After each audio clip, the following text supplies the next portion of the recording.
Easy way to keep your motor from spinning. Just put a string down there.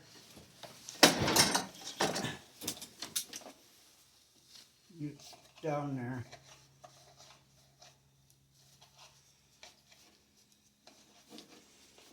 Down there.